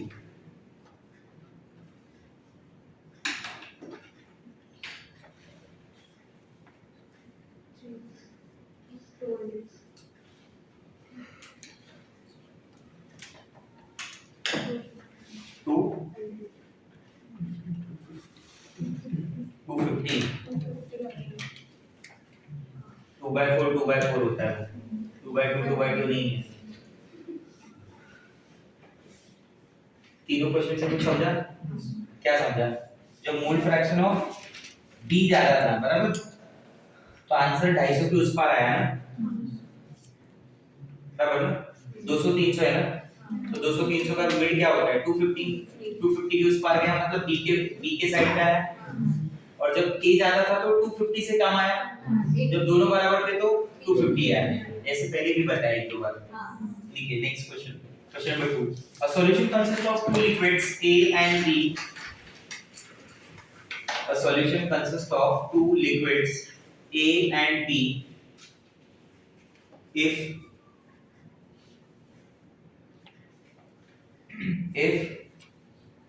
P naught A is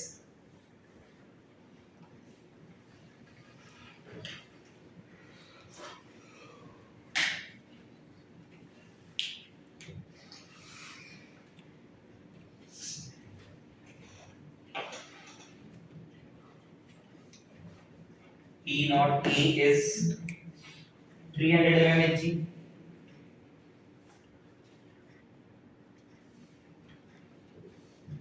and P naught B is 500 mmHg.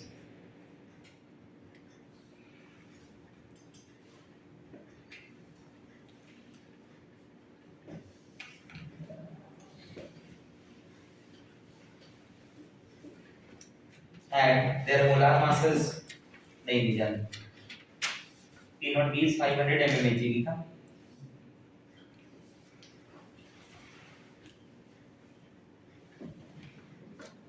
Number one क्या इसी में लिख लो, वो जी रखना तो जी हो जाए, दो लाइन छोड़ दो उसके बाद लिखना, दो लाइन छोड़ दो, फर्स्ट पार्ट इसी क्वेश्चन का first part, equal moles of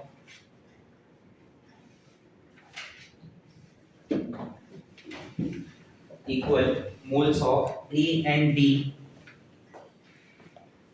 A and B are mixed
ये लिखते हैं equal mole of A and B are mix, answer दूसरा, equal masses of A and B are mixed,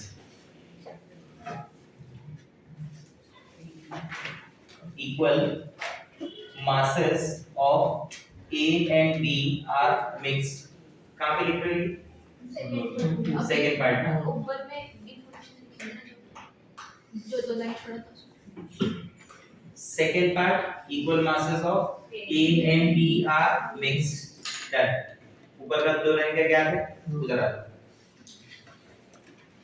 उधर कहाँ पे लिखा था, P naught B is 500 mm of Hg and continue and their molar masses are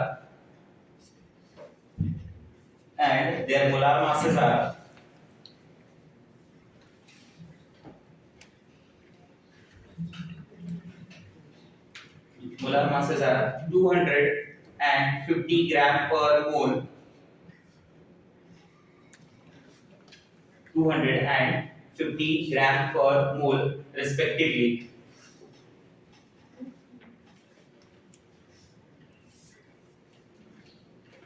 चलो try करके बताओ.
One 460.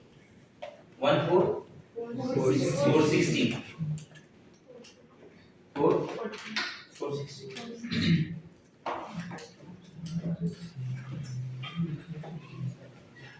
एक मिल जाएगा तो दूसरा आ जाएगा. एक क्या है इसमें W है, W इक्वल टू W और फिर वो ऐसे तुमने एन क्या लिखा. अरे बट एन तो लिखना पड़ेगा ना उसके लिए. कैसा लिखा है हाँ समझा मैं. फिर वो हाँ W अपॉन 200 वैसा किया तुमने. W upon 200 upon W upon 200 plus W upon 50. तो उसका क्या किया तुमने फिर. W अपॉन 200 कैंसिल कर देना चाहिए था. जल्दी हो जाता थोड़ा. क्या किया W कॉमन तो उससे क्या होगा. W और W कैंसिल हुआ. इधर अंदर क्या बचा 1 अपॉन 200 प्लस 1 अपॉन 50. ऊपर भी अभी 1 अपॉन 200 बचा हुआ है. फिर वो डिनोमिनेटर में 200 है ना. हाँ 1/5 फिर x भी 1/5 आ गया. एक बार खत्म हो गया फिर कुछ नहीं है. तीसरा बोलो. ठीक है if इसी का तीसरा part if a and b are mixed, if a and b are mixed, या तो तुम ऐसा भी कर सकते थे वो w upon 50 को 4w upon 200 मान लेते. डिनोमिनेटर पहले ही सेम हो गया.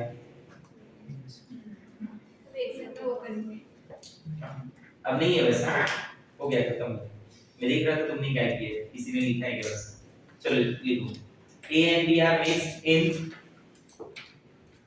A and B are mixed in 2:3 mole ratio मास नहीं मोल, मतलब number of moles of A upon number of moles of B is 2/3।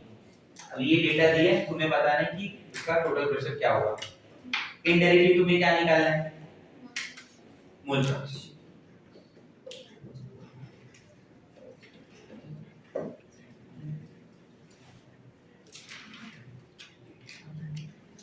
तो इसका मतलब तुमने समझा ना क्या करना है। Na/Nb दिया है 2/3, तो तुम क्या सोच लो कि number of moles of A 2 है, number of moles of B 3 है, तो 2 और 3 क्या हो गया 5।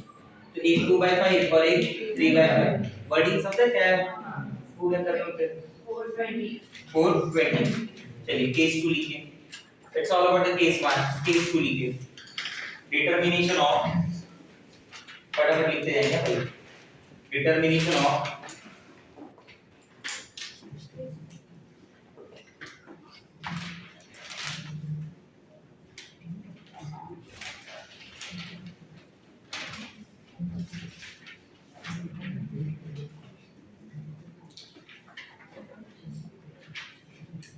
determination of P naught A and P naught B.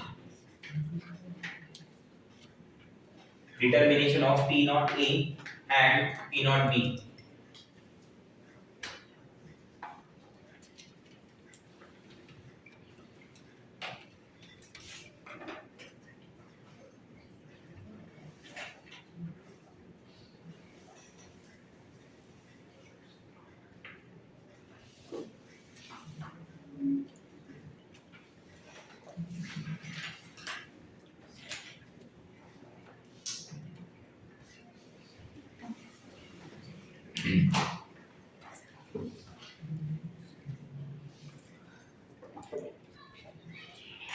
बोलो हाँ, question number 1 in that. Question number 1. Vapor pressure of a solution containing two volatile liquids. Vapor pressure of solution containing two volatile liquids A and B. A and B is given by A and B is given by P is equal to P is equal to 5 plus minus 3 bracket में 5 plus in bracket minus 3 into xp, where xp is what mole fraction of B ना। इतना तो समझ जाएंगे। इसको समझा ना कैसे रिलेट करके सॉल्व करना है। वो इक्वेशन y c + mx से रिलेट करके अभी बताओ मुझे क्या क्या दिया गया है। सर अगर उसको रिलेट करें तो वो है P = P naught A plus P naught B minus P naught A xb, मतलब xb समझा ना, ट्रिगर हो गया ना भाई, पक्का। चलो फिर सॉल्व करके बताओ। Calculate P naught A and P naught B, calculate P naught A and P naught B।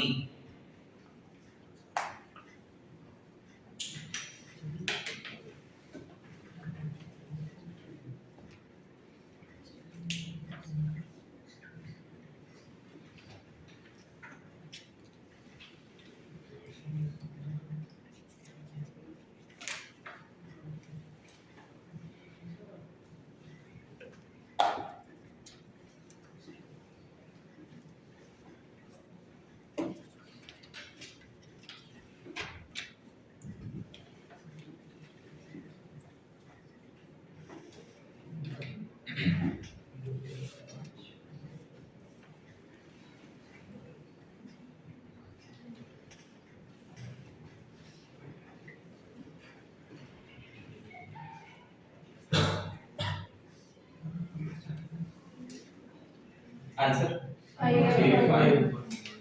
और कैसे किया बता, एक इक्वेशन से ना, वरना ऐसा भी मान सकते थे x भी अगर 0 मान लिया तो p नॉट a हो गया। नहीं समझा बस।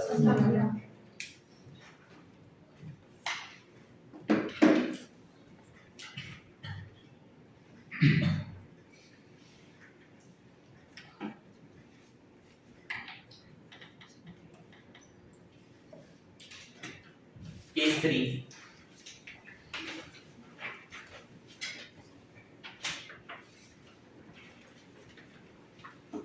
कभी कभी वो लोग दो इक्वेशन बना के भी क्वेश्चन देंगे इसमें, ठीक है। ठीक है, case 3 determination of mole fractions.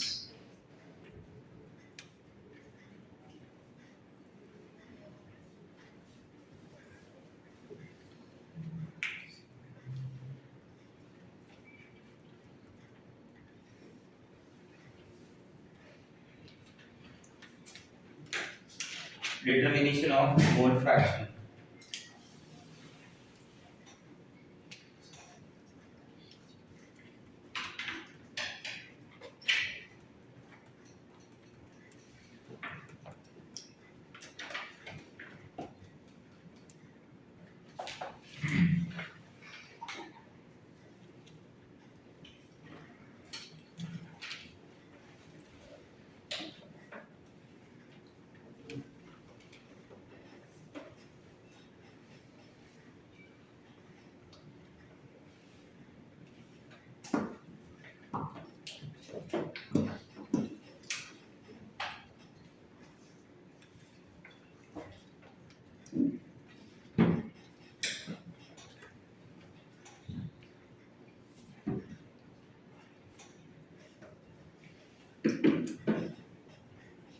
क्या लिखा है?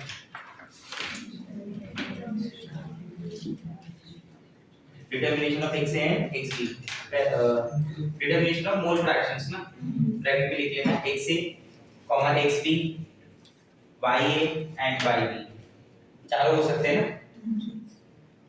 गणपति में मोदक भी जब बना तो लेके आना, इंसान लेके आना अच्छे से बिना बोले। सैटरडे को लेके आना, सैटरडे संभाल के रखना। ट्यूसडे वेडनेसडे में बन गया, दूसरे दिन लेके आना। वो इनवाइट किया है, मतलब कब इनवाइट किया, किसे इनवाइट किया, किसे बोले? 19 और 20 वाला ना, आप कभी भी आ सकते हैं। ऐसे लेके जाएंगे। लेक्चर को लिए टाइम दिया जाएगा 5 बजे आ जाना।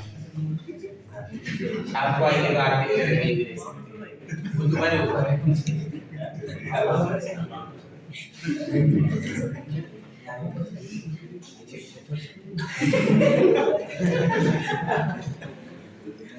लिखो, आगे लिखो।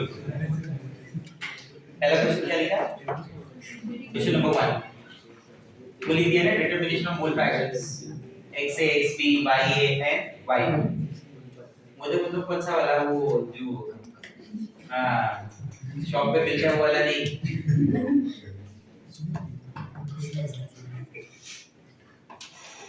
स्टेप्स तो लाएगा बोला उसने। अपना भी सोचो जरा। स्ट्रेस तो लाएगा, उसने बोल दिया है। अपना क्या तो ये ला रहा है पूरे क्लास का, ये लेके आएगा, जिम्मेदारी ये है उसने। लिखो, vapour pressure of pure methanol, vapour pressure of pure methanol is 92 mm of Hg.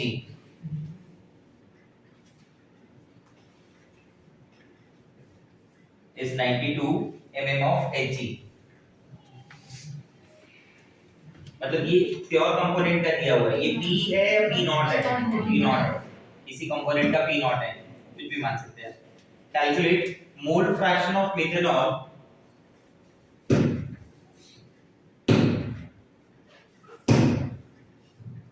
calculate mole fraction of methanol in a solution having vapor pressure of methanol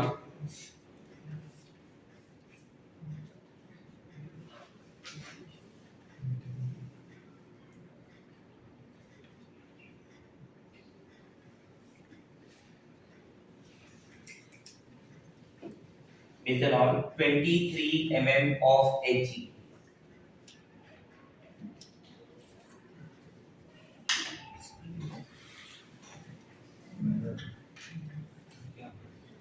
अरे वो श्रीलंका आती चली गई क्या? 5 मिनट हो गए, 12 घंटे। इसी ब्रेक के पहले खत्म हो जाएगा।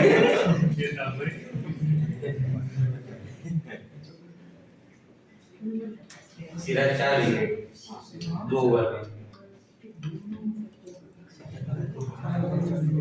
शना का आ गया बैटिंग के लिए बाबा। असलन का आउट हो गया, डिसिल्वा आउट हो गया, मेंडेस आउट हो गया, पेरेरा भी आउट हो गया, ससरा भी आउट हो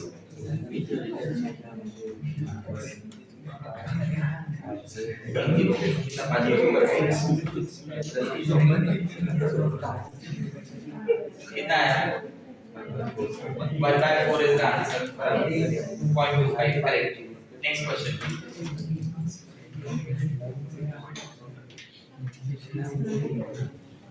Again, a solution consists of two volatile liquids.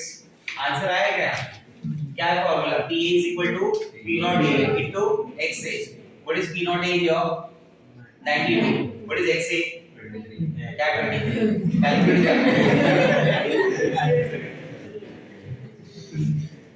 PA 23. तो एक से 1/4 आ जाएगा। चलिए next. A solution consists of two volatile liquids. Solution consists of two volatile liquids.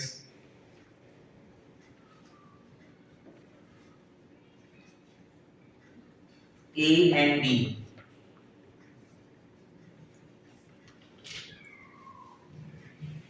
A and B. Their vapor pressure are P naught A and P naught B.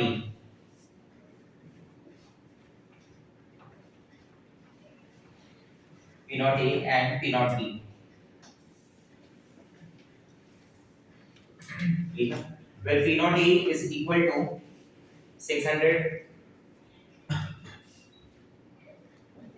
P naught A is equal to 600 and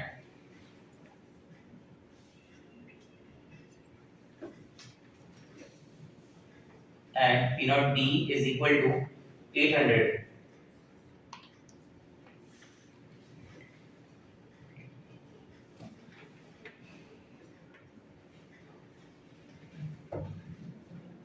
P naught A is equal to 600. P naught B is equal to 800 mm of Hg. Calculate XA, XB, YA and YB. मैं काफी sophisticated दे रहा हूँ। वो लोग पूछेंगे ऐसा मोल fraction of A in the liquid phase, mole fraction of A in the vapor phase. तो liquid phase यानी XA, vapor phase यानी YB. मैं डायरेक्ट अच्छे से दे रहा हूँ। XA, XB, YA and YB in a solution having vapor pressure of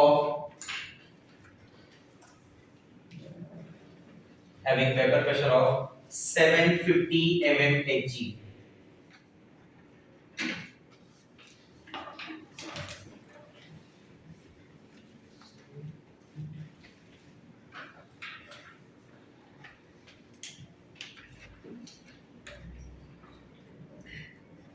एक ही over में 4 विकेट लिए, हैट्रिक भी हुआ रहेगा शायद, बता तो देखिए। नहीं, 2 बॉल मिस, 2 बॉल 3.1 कैच नहीं, 1 wicket miss, wicket wicket 4 wicket ऐसा।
जो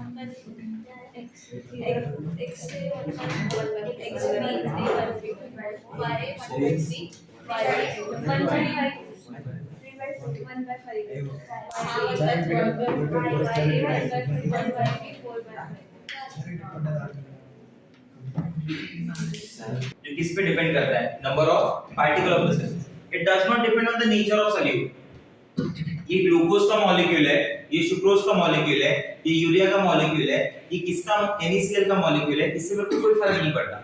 मुझे फर्क पड़ता है कितना मॉलिक्यूल है. क्या है मैटर ही नहीं कर रहा है. क्या मैटर कर रहा है फिर मेरे लिए, कितना है. I hope you understand. The properties of dilute solution which depend on the number of particles of the solute dissolved in the solution are called qualitative properties. They are quantitative properties, बराबर, but not qualitative. Qualitative उस की चीजों के लिए नहीं है, check करने के लिए किसी चीज को. वो क्वांटिटी में डील करने वाली प्रॉपर्टीज हैं. ठीक है. जो ये प्रॉपर्टीज है क्वालिटेटिव प्रॉपर्टीज, ये सिर्फ और सिर्फ एप्लीकेबल हैं डाइल्यूट सॉल्यूशंस के लिए. ये ओल्ड नोट्स है, नई नोट्स जो मैं अभी आपको लिख के दूंगा उसके अंदर ये 3 पॉइंट्स भी लिख के आएंगे. ठीक है. पहला, it is applicable only for the dilute solutions. दूसरा, सेकंड पॉइंट, ये जो क्वालिटेटिव प्रॉपर्टीज हैं जिनके बारे में बातचीत हो रही है, बराबर, ये क्वालिटेटिव प्रॉपर्टीज में कुछ पॉइंट्स ऐसे होंगे जिनमें अपन बोलेंगे कि these are the normal qualitative properties, और कुछ ऐसे होंगे जिसमें अपन बोलेंगे these are the abnormal qualitative properties. तो दो चीजें आ सकती है, normal qualitative property and abnormal qualitative property. इसके बारे में मैं आगे डिस्कस करूंगा आपके साथ. ठीक है. What are the different types of qualitative properties? The third is type of qualitative properties. Relative lowering of vapor pressure, short में क्या बोलते हैं उसे, RLP. Elevation in boiling point, EBP, जिसे रिप्रेजेंट कैसे करते हैं, delta TB. Depression in freezing point, और आखिरी कौन सा है, osmotic pressure. इसमें से क्वालिटेटिव प्रॉपर्टी में ऑलरेडी पढ़ा चुका हूं आपको, जिसका नाम है lowering of vapor pressure. What was the vapor pressure of that pure solvent P0A? What was the vapor pressure of the solution PA? P0A is greater than PA. So when some non-volatile solute is added in the solvent, उसका जो vapor pressure है ये decreases. That is what called lowering of vapor pressure ना. तो उस lowering को represent कैसे किया जाएगा? अगर pure liquid को आप P0 मानोगे, बराबर, सॉल्यूशन को PA मानोगे, तो P0A is greater than PA, तो लोअरिंग क्या हुई, P0A minus PA. इसको बोलते हैं लोअरिंग ऑफ वेपर प्रेशर, जिसको क्या लिखा जाता है, डेल्टा T. आप समझे मेरी बात. ठीक है. मतलब अगर मैं बोलता हूं कि initially the vapour pressure was 20 mmHg. Initially the vapor pressure was 20 mmHg of pure solvent at 25 degree Celsius. ठीक है. So when some non-volatile solute is added in this, now the vapor pressure comes 18 mmHg. So there is a decrease in the vapor pressure. It decreases by 2 mmHg. बराबर. So what the lowering of vapor pressure equal to 2. उसी 2 को क्या मैं ऐसे लिख सकता हूँ, delta P. उसी को क्या मैं लिख सकता हूँ, P0 minus P. That is P0A minus PA. A क्या है, सॉल्वेंट. इसी को मैं PA से डिवाइड कर दूं तो क्या हो गया, रिलेटिव. नहीं समझा? मैं ऐसे बोलता हूँ. चलिए देखिए. You tell me what is the value of P0A. Example. What is the value of P0A? P0A 20. What is the value of PA? 18. What is the value of delta P? 2. What is the value of delta P by P0A? 2 by 20. That is 1 by 10. My question is, मैं इसे proof कैसे करूंगा? चलो मतलब आपके सामने कि ये क्वालिटेटिव प्रॉपर्टी है, कैसे? So if I add more amount of non-volatile solute in this, so don't you think कि मैं जितना ज्यादा non-volatile solute ऐड करूंगा उतना सरफेस पे non-volatile solute का मॉलिक्यूल बढ़ेगा, बराबर, उतना इसका वेपर प्रेशर कम आएगा. Earlier it was 18, say now it is 16. So now delta P is 4. So earlier it was 1 by 2 by 20, that is 1 by 10. Now it will be 4 by 20, that is 1 by 5. 1 by 10 बड़ा है, 1 by 5 बड़ा है. पक्का? तो इसका मतलब जब मैंने नॉन वोलेटाइल सॉल्यूट ऐड किया, as the amount of non volatile solute is added, delta P का वैल्यू बढ़ गया ना, डेल्टा P by P0 क्या भी बढ़ गया, बराबर. My question is, कि किस प्रॉपर्टी को कॉलीगेटिव प्रॉपर्टी बोला जाता है। ऐसी property which depends upon the concentration, which depends on the number of particle, जिसमें पार्टिकल के बढ़ने से प्रॉपर्टी बढ़ जाए, पार्टिकल के कम होने से प्रॉपर्टी कम हो जाए, वो क्या होती है? Colligative property. क्या इधर ऐसा लग रहा है? Answer is yes. चेक भी कर सकते हैं, देखिए कैसे चेक करेंगे।